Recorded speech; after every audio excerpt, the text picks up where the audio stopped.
something to say on this. What is God's viewpoint regarding this socialistic approach to the problem of poverty? Well, in the Bible, Matthew 26, verse 11, Jesus said, "You have the poor always with you."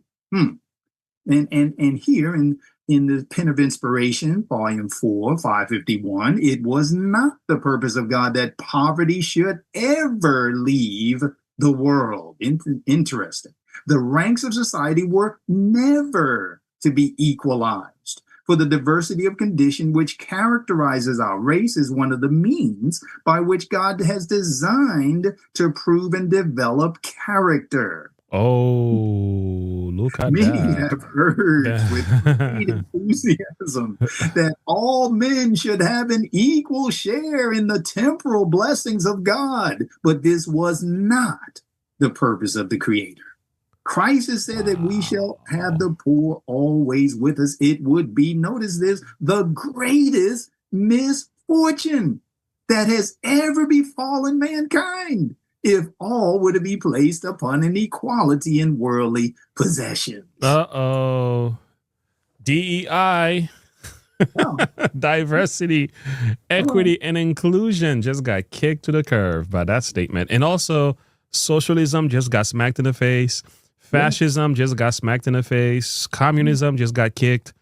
Man, what a powerful statement. But again, she quoted the Bible. It's right there. The poor you will have with you always is for the purpose of character. Wow. Indeed. So that is serious. Very wrong side. And this is showing, of course, that the UN is very much behind this socialistic thinking. Here's one senior UN official calls for universal basic income to tackle growing inequality. You see, inequality is a bad thing, according to the UN. Here's another one, rethinking UBI. Economic productivity, quality of life, sustainable development goal. You see, this is diametrically opposed to the purposes of God. Go ahead, brother. Whenever the government is giving you money, remember the same government who gives you money, teach you how to depend on them, who could essentially use that money to control you. It's that simple. You didn't obey today, your account is closed. You didn't go to church this morning, your account is shut down.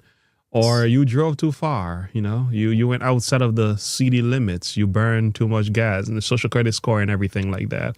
Like, we may think it's always a good thing. We get it. There's times system has to be put in place to assist the poor.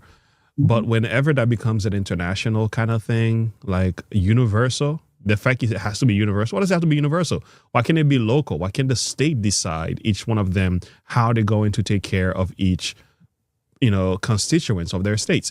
Why does it have to be universal basic income, right? That gives power to the government. And I think, especially in the Black community, there's been a story about whenever you brought in the welfare, when they brought in the welfare under Lyndon B. Johnson, it destroyed the Black family because the man could not remain in a home. If they were remaining in a home, the family could not be qualified. So therefore, there will be separation in the home. So it destroys their marriages. And as a result of destroying the Black marriages, and also the women all beginning to depend on the government, now the drugs infested and everything like that. And it's just, this has been tried already. It destroys the world. It destroys community whenever you do that. And whenever you're giving people money, you're going to create laziness. And laziness breeds crimes.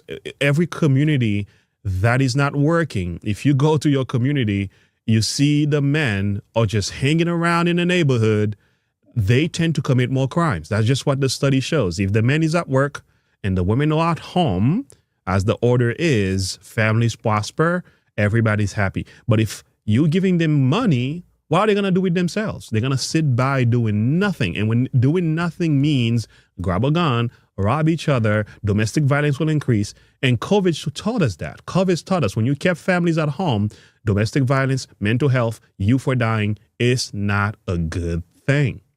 It's not a good thing. But that's what